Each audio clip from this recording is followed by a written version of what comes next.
Hey everybody! Today is January the 1st of 2024 and I can't believe it. 2023 flew by. So fast. I hope everyone is excited about the new year and has big plans what they're going to do. And we are here to tell you what we are going to do on this channel for 2024. And I hope that there's some people out there that find this who are looking for maybe some inspiration on how to change their lifestyle and their diet. For background, Michael and I will tell you our story in a minute of how we became carnivores as far as how we eat and how we live. And we are going to start celebrating the month of January, which is known in the carnivore community as World Carnivore Month, by attempting to put out one video every single day for the month of January. That's 31 videos. There's 31 videos. Some will be recipes. Yeah, we filmed a lot of them over the holidays because we were filming a lot of carnivore and keto, low carb, animal-based type diet food snacks. So there will be a lot of short videos that are just dedicated to little recipes. Most of them are snacks, not meals. We're gonna have a few daily vlogs, take you along and see how our lifestyle works with our life. Some are trials and errors. Yeah, so you don't make the some same experiments. Yeah, we're gonna try some new things this month. That's the plan. We have a little list written down of some new things we want to try. And yeah, we'll probably sit down with the camera and talk a couple times about what the journey has been like for us. Some grocery videos. Grocery hauls. I think there's a grocery haul. I was hoping to have a grocery haul every single week, but it turns out we don't really need to go to the grocery store that often. So every time we go grocery shopping and buy a significant amount of things, we will film it. But we wanted to have, if you are starting this journey and you might even be starting it alone, you got some friends here. We will show you this month how we're doing it, and we are not trying to say we're doing it right or perfect, but we are here for encouragement and support, and we are always open to suggestions. If you have things you want us to try or tell us, we love hearing from other people, testimonials, how this is working for you. If you've tried it, if you are scared to try it, if you want to try it, it flies. I was scared to try it at first. Yeah, let's tell our story because I'm telling you, living the carnivore lifestyle flies this is in how the we face. feel. This is what we do to make us feel the best. For context, Michael is a doctor and I'm a nurse. That's our background by training in the fields that we've worked in. And the carnivore lifestyle is going to fly in the face of anybody you know who works in those industries, or if you're in those industries, you might have encountered a lot of opinions out there that this is unhealthy. It's not good for your arteries. It's not good for long-term health. So we are not going to sit here and try to fight that logic. If you are here, we are going to assume you're here because you're curious or you've started and you want to give this a try. So we're going to turn the page on that. You feel free to ask your doctor if you're healthy enough for the carnivore diet. Do your own research. But if he says yes or no, feel free to research it further and look into the science behind this. But here's how it started for us. And I'm going to start with my story because I was the one that got into it first. Let's see. Background, I grew up on the standard American diet for the first 20 years of my life. There was not really a lot of emphasis put on health and wellness in my household that I grew up in, with the exception of once a year or so going on a fad diet that didn't work. Made the whole family miserable. But it didn't lose 1 pound. You grew up kind of the same way. 80s kids, that's what we all know that, right? Went to nursing school, moved out of my parents' house, lived on my own, and for my entire 20s and half of my 30s, I was unintentionally not really trying to follow any diet, but I was eating what I thought was healthy. However, I couldn't cook, so I was eating out. But what I was eating, ask anybody who knew me, was pretty much salads 100% of the time. Salads and vegetables, cooked vegetables. When I would go out to a restaurant, I would always choose a salad. Very rarely did I have red meat unless it was a holiday or a special celebration with my family. Occasionally, I put a chicken on my salad. Didn't eat really any eggs. Did eat, if I was going to eat breakfast, I would have had like a pancake or something, but I've never really been a big breakfast person. That's so weird because that's not you. That's not you today. 15 years of this, and I felt so awful all of that time. And I kept thinking, if I just eat more fiber, if I just eat more vegetables, if I just eat less meat, if I just, all these things that I would occasionally I've just felt so bad, and I thought if I will just try this, I will feel better. And I continued in this vicious cycle of being miserable until this is 2024. It was right around Christmas of 2021, right after the holidays, actually. I told Michael, I just don't feel good. I never feel good. I can't really tell you what doesn't feel good, but I'm miserable. My body is just not working right. I'm not recovering from illnesses, from wounds. I just don't feel like my organs are in harmony. My mental health is in the crap. Something is wrong. I don't know what to do, but I want to try going gluten-free. That was what I thought was going to solve all of my problems. And lactose-free. And lactose-free too, but I already kind of knew that. Yeah, you did, yeah. I did start the gluten-free diet, but it didn't last very long because I was, in January, a couple days later, I started training a new nurse at work that we had just hired. They put her with me to orient her to the floor. She was older than me. She came from Russia. And she got I don't know if she knows about our YouTube channel. I'm still friends with her. I should probably tell her. But we went to lunch that first day, and she followed me down to the cafeteria because she was just curious what our cafeteria served, but she didn't order anything. She said she brought her own lunch, and I sat down to eat the lunch I bought with her, and it was this big Tupperware of steak that was cold. Didn't look like it had a dollop of anything on it to spruce it up. Just cold meat. Mm-hmm. And not a vegetable, not a side, nothing with this steak. And I was like, is that enough? Is that what you're eating? And she, being from Russia, she was already a little, different anyway. Right, so I was getting a real kick out of, we were having a great time. Anyway, she's like, yeah, this is all I eat. This happened again the very next day I was working with her. She comes in with a second Tupperware full of meat. And I was like, really? Red meat? Okay. Red meat. I was like, really? What is this? What is going on?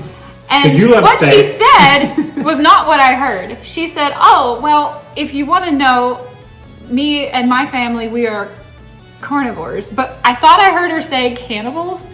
So I cracked up laughing and I wrote it off, and I thought, she's just pulling my leg. We have we're bouncing off each other. Neither one of us are, we're not understanding each other, so it's fine.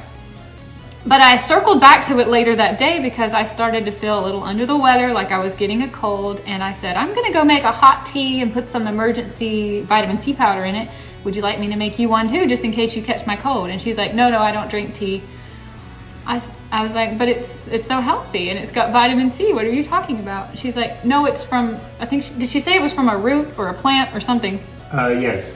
And I was like, what? And then she comes back to the carnivore conversation about how she's a carnivore. And this is when I was like, you're not kidding me. You're actually trying to tell me something about being carnivore. She's like, yeah, I eat no roots, stems, twigs, leaves, vegetables, fruit. She said she had eaten fruit once in the past 12 months and it was on a holiday and she would never do that again. Nothing. She eats nothing but red meat, but she eats organs, and she cooks her own bone broth, and she did all these cool things, and I realized that she was being serious. And of course, my first question was, but what about fiber? You have to have fiber. Everybody knows health starts with fiber. And she cracked up laughing, and she's like, oh really? How much fiber are you eating, and how do you feel? I was like, okay, owned. Tell me more. She's like, I wouldn't eat fiber if my life depended on it. Think about the inside lining of your intestine. Do you really need to take a hairbrush and scrub the inside of that out? So I'm like, tell me who to follow on Instagram. I need to know more. Where do I learn about this? Is this something I can learn about on YouTube? I've never heard of anything like this before in my life. She told me a few people to look up. She's like, these are sources that I trust, but I just want you to know everybody in the carnivore community does it a little bit different than each other. So I come home and I tell Michael, we need to go over across. I don't even know how to be carnivore. I eat so little meat. I don't know how to cook any of it. I don't know what to do. I say, we need to get up tomorrow and I guess go to a steakhouse or something, because I don't know where else to get just an enormous piece of red meat. And then I guess I'm going to have to tell them no breads, no side, no nothing. Yeah. And this is about the point where you were like, holy crap, hell no. What the heck are you talking about? You absolutely not. This can't possibly be healthy. But you went along with me. We went to Longhorn, I think, on our very first day of being carnivore. That's right. And the first thing we did was eat the butter from the bread because we were so hungry when we showed up.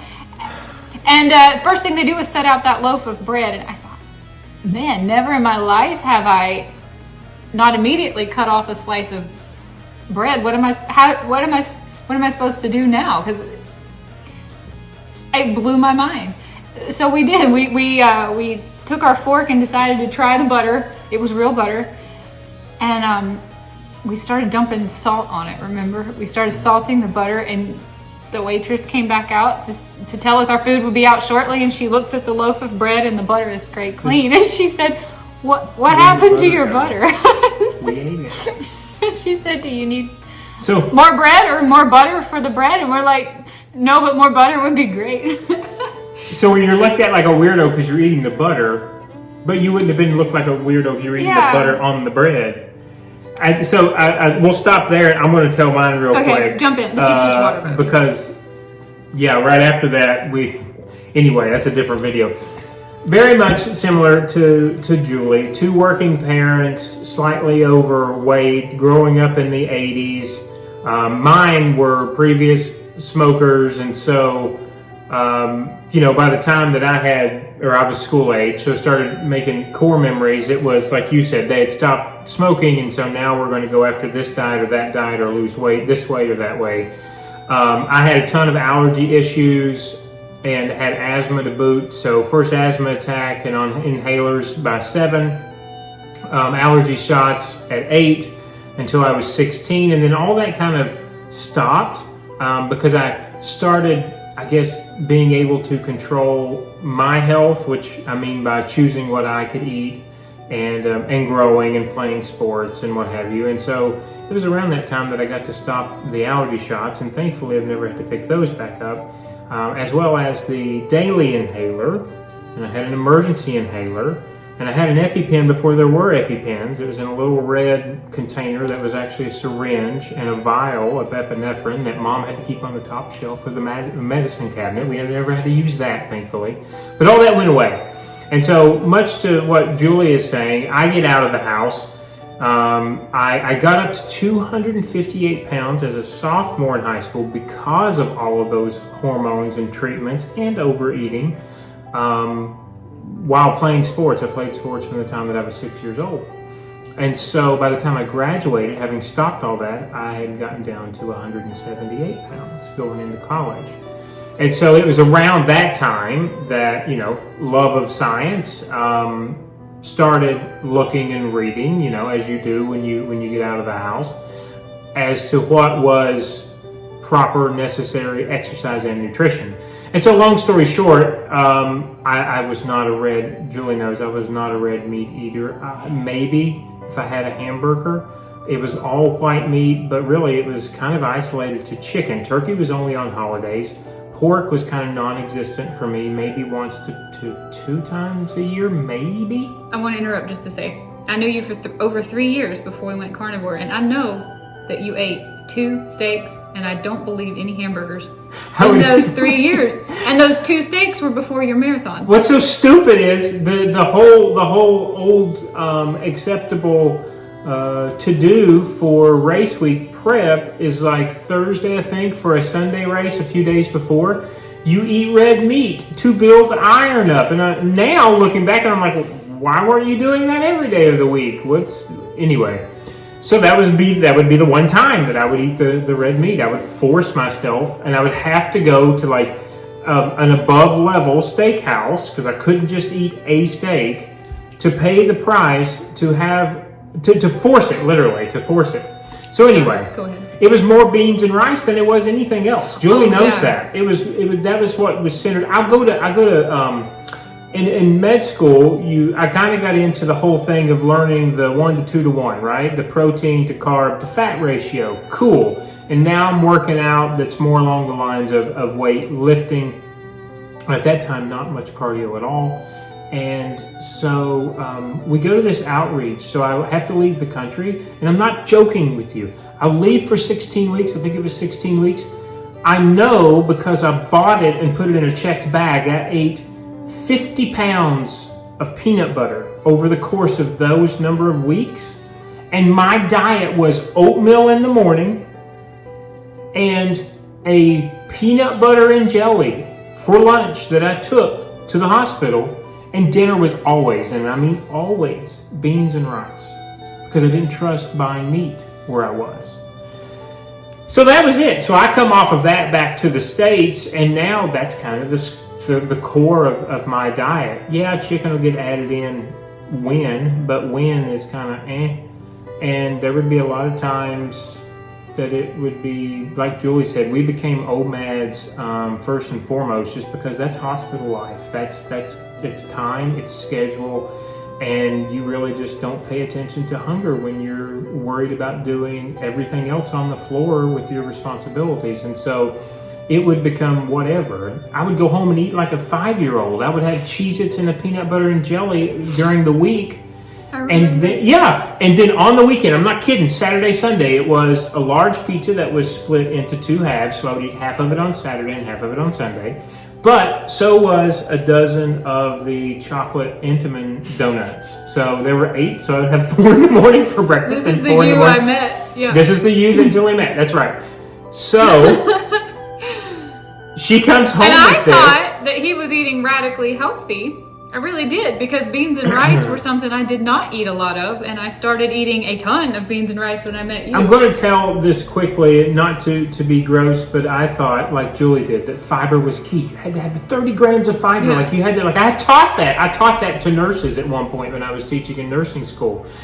And I thought it was a badge of honor to only go to the restroom once a week. I thought that meant my body was using everything that I was putting into it as fuel. So I didn't have the waste. It was insane.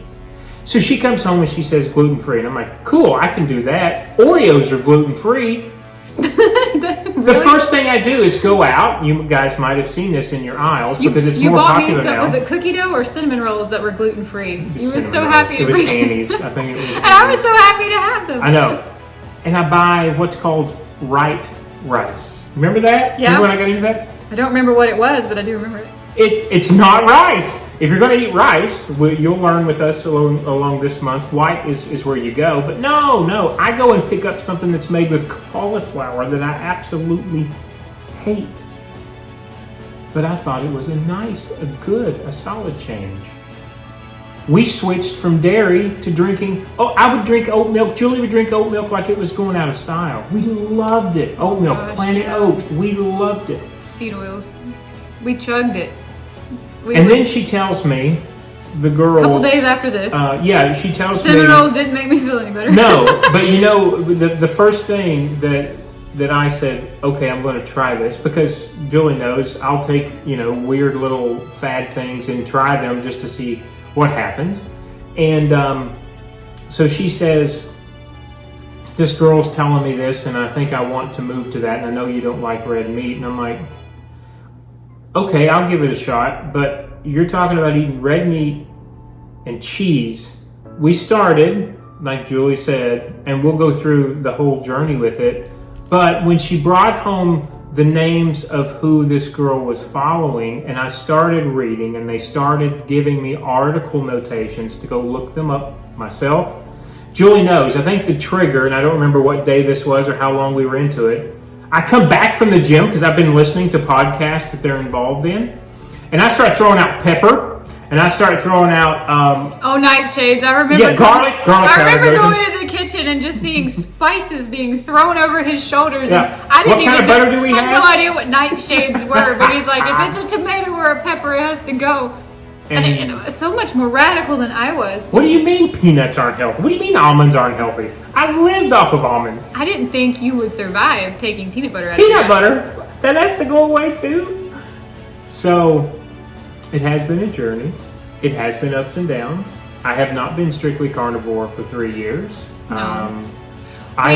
We spent the first year, probably year and a half of our 2 years now of carnivore, eating strictly carnivore during the week, and then on the weekends having what we wanted, which would be a standard American diet, and that did not work. It rebounded so hard. What would happen was we unintentionally were turning into binge eaters on the weekends, and it was really hard for me to admit that I was, because I had never ever in my life been a binge eater. Yeah. I've never been the kind of person who would get angry for candy or feel like my you were never personality that was person. changing. Being we were just not like that. We ate when we were hungry. We ate what we thought was healthy. We could take it or leave it with dessert. It's a drug. We Sugar's a found that drug. when we cut sugar out altogether and tried to sneak it in on the weekends, we were starting out with brunch and pancakes, and then we were having a pizza, and then we were having chips and candy and maybe we splitting. weren't even hungry. It was just like our brains telling us It was like you've not had this in it forever. was like being starved to death, Yeah. and it was ridiculous because we were thoroughly nourished all week long, and then the weekend would get here and we would just go hog wild, and it did not work. We tried limiting it to Saturday and Sunday. We tried limiting it to only Sunday. We tried saying it would just be one dessert. No matter what we did, there would it be did not work. things that I had never had, you had never had, Yeah. or hadn't had in years, or especially during the time that I had known Julie, and I'm like, why is she asking for this? I've never, Like, what? ever as an She adult, never- since I left my parents' house, given a flying rat's about candy. Not ever, not once, not ever. If it was available, I would eat it. But I could take, it's like, for me, it's like I am now with alcohol. I could take it or leave it. As soon as we started the carnivore journey and we started weekends, I started wanting gross candy, disgusting candy. The worst one I The worst remember ones. were the unwrapped Starburst. Do you remember those? We would go through packages of those.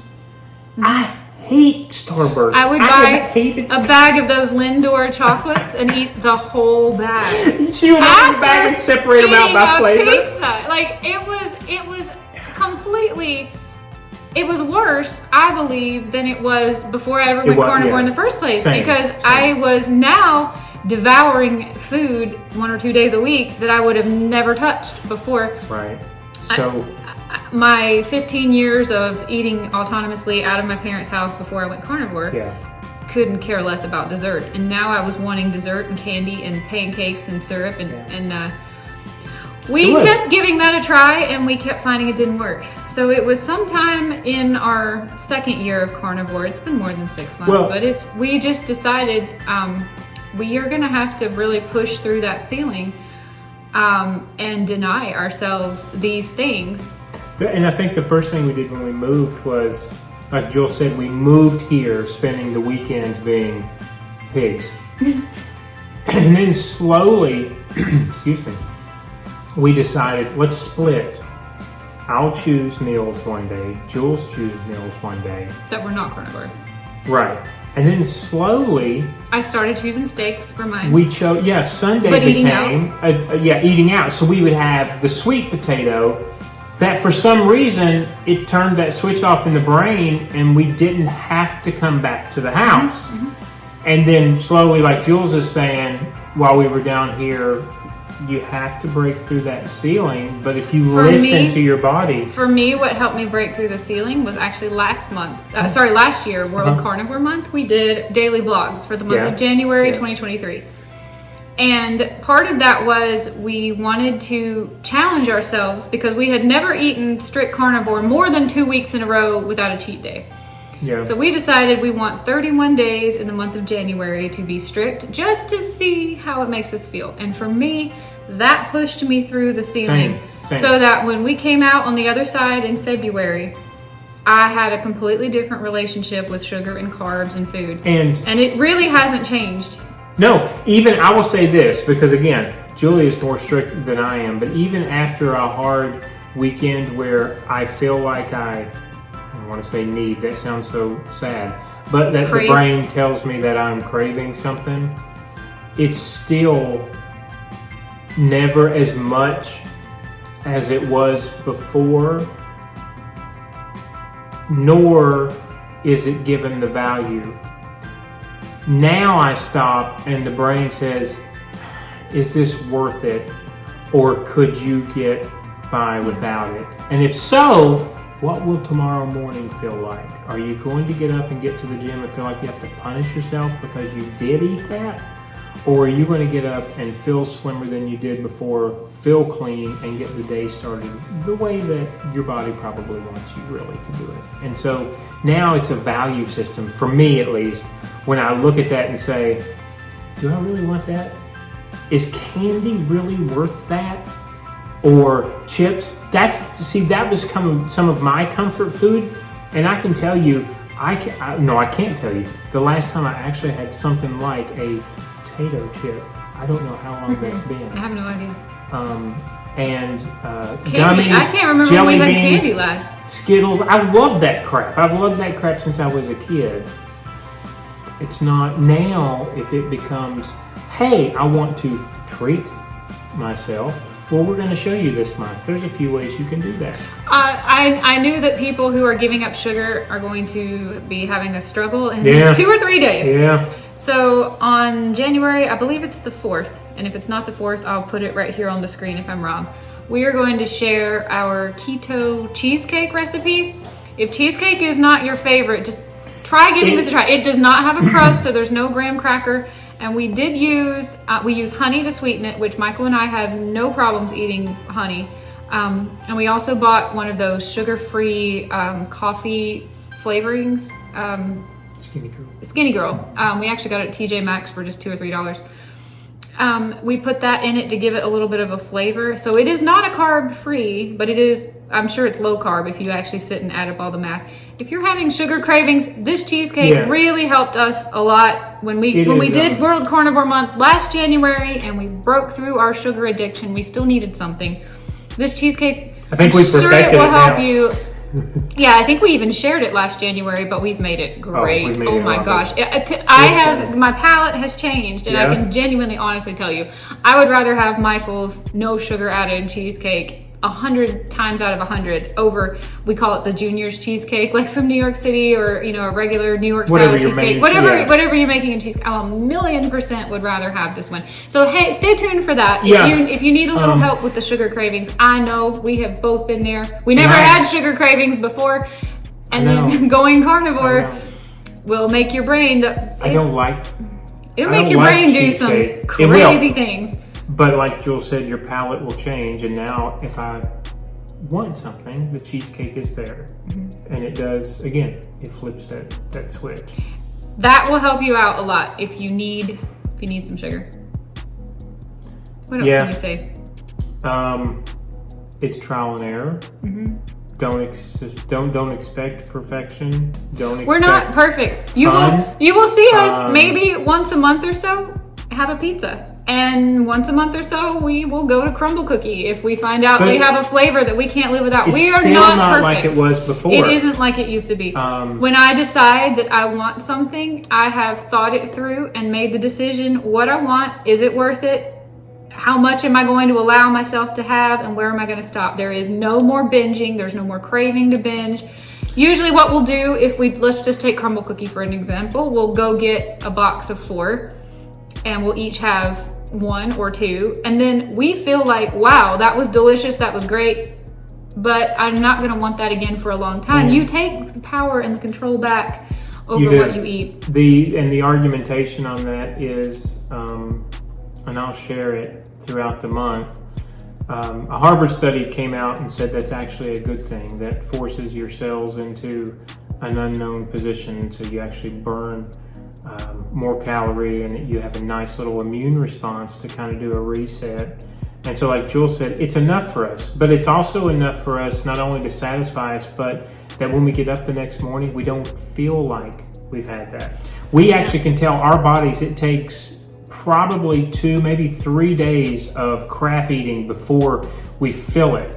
Because the body is seeing something it's not seen in so long, it tries to burn it up as quickly as possible. And if you're a person who gets your enjoyment and thrill for living out of eating, this diet's going to be tough, because I used to be that person. I really look forward when we were OMADs and we only ate once a day. I was so excited about my meal. Yeah. I don't particularly get excited about food anymore, and that's tough. If that's one of your biggest joys in life is food, especially if it's sharing food with friends and family. That will be in another video. We're going to talk about the social aspect of carnivore.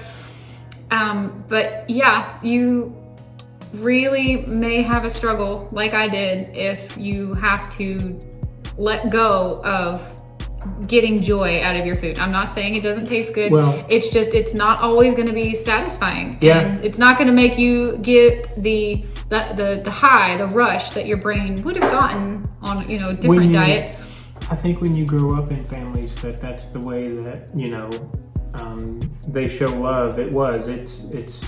We've had talks. Julie and I have had talks many times before, both with each other in preparation to go see family and friends, as to, you know, what do we say and how do we act, kind of, as well as having talks with our family and friends to say, here's the expectation, here's what we want to do. We don't want to upset anyone, but we need to have a real conversation as to what's, you know, tolerable, because ultimately these are our bodies. We know how we're going to Hopefully, feel. the holidays are behind us. If anyone is trying to make this radical change, because it is really difficult. It is. When you are going to a holiday and you are starting to become aware of the ingredients people cook things in, the substitutes they use for things like butter or eggs. This holiday, this past season, was a lot easier than previous holidays have been. Yes. You don't want to come across like a stick in the mud or a jerk. No, I know. Like you think you're better than somebody else. That's hard. Or the whole thing of, you don't need to lose weight. It's not about that. I am very irritated when people say, you're thin, you don't need to lose weight, you can eat anything you want. I know that. I don't want to. Yes. I want to feel my best. And over the last couple years, but I would say specifically this last 2023, ever since I broke through the sugar barrier in January 2023, I have noticed just exponentially how much better my life has gotten because I'm carnivore. My skin how old am I now? I'm 38 years old. My skin is so much better than it was at 28. And I actually am not 100% sure I'm not doing less skincare than I was at 28. My wounds, for example, all the road rash wounds are healing so much faster and nicer and cleaner. I bounce back from when I get a cold within half the time that I used to recover. I feel like every organ in my body is working together with each other to make me feel my best all of the time. I feel mentally sharper. I have more energy and drive to do things. I don't even know how to stop singing the praises of this diet, and I do want that to be a separate video. But it isn't worth it when you're going to a holiday and you're looking at a slice of, let's just say, angel food cake and frozen fruit, and it's like, that's what everyone thinks is healthy. You don't need to lose weight. Eat whatever you want. It isn't worth it. It's mediocre at best. That's the other thing. Yeah. Your brain thinks it's going to taste amazing. But when your palate does begin to change, the next time you do try that, it's not going to taste the same. And it's not going to taste the same in a good way, meaning that it's going to taste mediocre. My guarantee to anybody is that it's going to be a long and difficult, uncomfortable, not fun, no good, downright, no fun struggle to get through. I'm calling it the sugar barrier. How long complete. Well, for me, it took me all 31 days because on February the 1st, after our 31 days of Carnivore Month last year, if you remember, we actually had to travel back to North Carolina, and we were sitting there realizing we ate carnivore for 31 days straight. We can eat anything we want. What's for dinner tonight? And we went to a steakhouse and didn't eat the sweet potato. I don't remember that. We broke through the sugar barrier, but it's not easy. It's hard. It's rough. But once you're on the other side, and I think everything is different. It's just different. Generally, as a whole, kind of going back real quick to what you were saying about food and love and the center. You know, when you're a nomad, your day kind of centers around the meal, right? Because that's going to be the one meal, hopefully, that you get to sit down with your loved one or ones and family to share that with. But I do believe what ends up happening, while Julie's right, some of the enjoyment does get taken away, and some days are worse than other days. It does allow your mind and body, if you give into it, to explore other ways to spend your time throughout the day. More creative ways to spend your time throughout the day. I am a person who picks up hobbies and drops them and keeps a lot of plates spinning at all times, and I'm creative and I'm chaotic, and I've noticed with carnivore that I have so much more energy to follow things through, to learn new things. I have a desire to learn about things that I can't do and to get better at doing things that I can do. Yeah.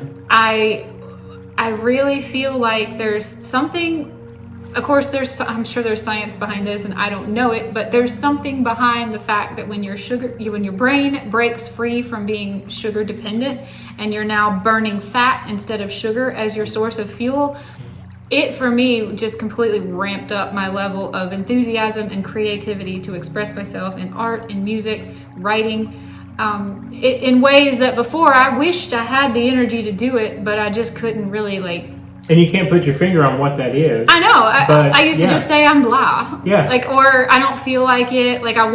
There's things I want to do, but I'll start them some other day down the road. Now it's like every day I feel like my brain is telling me, do it, learn it.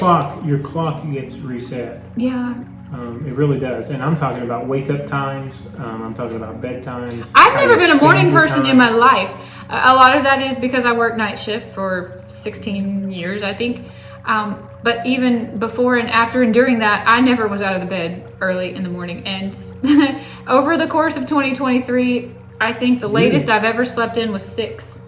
Other than a couple times. You're an early bird now. Yeah, a couple times when we had been up late the night before, but yeah. I'm out of bed. I'm out of bed, showered, dressed, pressed, ready to go before 6 a.m. almost every day, which for me is huge because I was never like that. And I think it's this diet. I really do. Well, I know we're doing separate videos for this, but talking about waking up, all I will say is I believe that is a result, and this is just speaking for myself, of having a more rested, deeper night's sleep. I can't even explain that to you with the amount of dreams and the restfulness that, because I've gotten up around the same time for years, but like Julie said, when you get through that barrier and it's starting to become normal to you, the way you sleep will change completely. It will. I didn't dream. All of the years that I worked night shift, if I was dreaming, I was waking up and I wasn't remembering the dreams. I never felt rested. I was exhausted all of the time.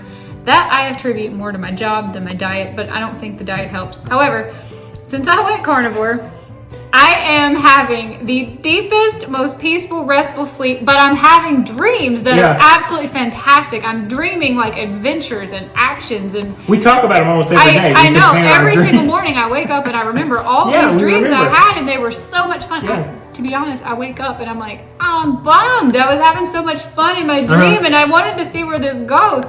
It's always along the lines of princess and unicorns and dragons and I can fly, and like there's so much happening in my dreams.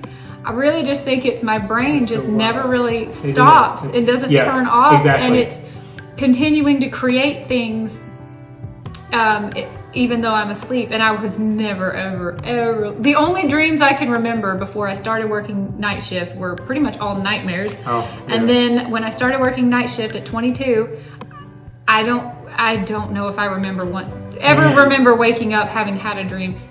And now it's every single night without fail. I would love. So that's some big time REM sleep. I would love to see a sleep study on this because Julie mentioned nightmares. Never, not one. I have not no one. idea. One time I had a dream that you dropped the dog's leash and let the dog run away. I mean, that was the closest thing to a night, and I was so mad at you. But I just don't have nightmares anymore. No, I don't. Again, I can't say that this is because of the diet. I know we're rambling, but I'm just saying I have had the most incredibly restful, peaceful sleep. I wake up and crack my eyes open, and it's like, oh, I don't have anything to do today. I could go back to sleep, and it's like painful to even follow through on that because I'm so excited to get up and do things. And having this YouTube channel has been wonderful because I've had so much opportunity to learn and put in some I'm not good. I know that I'm not good at editing, but I'm learning and I'm really enjoying the process of it. We could go on and on. Look at this. We're almost at 40 minutes. Yeah. And it's an intro video, but they won't all be this long. I've already done about 8 or 10 of the videos, and most of them are under 10 minutes long. And they're most of the ones I've done so far are recipes. So do not worry, we're not setting a precedent here. No, but we wanted to lay the groundwork because we want you to know a little bit of what to expect. Our The background. good and the bad. Our background, our trial and error, so that hopefully, if nothing else, you feel like you have a support system there to help you through the 31 days, because I promise you, if you're feeling it, we probably have too somewhere along our journey. And I also want to say this because this was something I had to struggle with.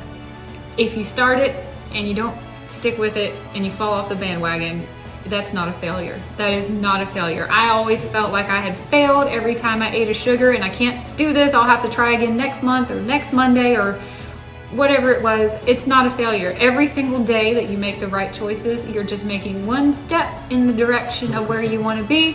When you don't take a step one day, that's okay. You're going to stay where you are, keep moving forward, keep doing what you're doing. This month is going to be rough if you are just now transitioning from a standard American diet into carnivore. And that's sad. We're going to do a video on the cons of carnivore because there are quite a few, most of which you outgrow, but it takes a few weeks and they're not a fun few weeks. So outgrow. That's if funny. you need some carnivore friends, you can count on the two of us right here. Feel free to tell us what you're going through because I can promise you we've been through it too. But you will, I'm sure you will feel better if you stick with it and just keep moving forward. Take it day by day. This is not a race. This is not a challenge. Hour by hour sometimes. You start it, you don't finish it, that's all right. You can pick it up and start it again. Yeah. We will still be here. This channel is not going anywhere. I think carnivore videos are the ones that are nearest and dearest to my heart. Vlogmas was fun. Travel videos are fun. These are my favorite. Yeah.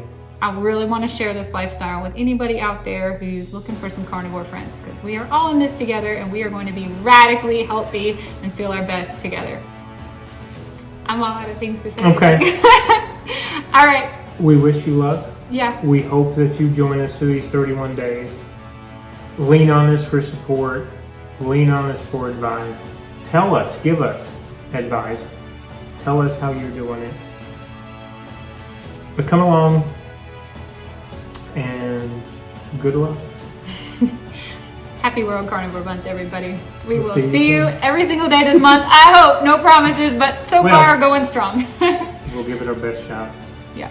Bye, everybody. We'll see you soon. See you.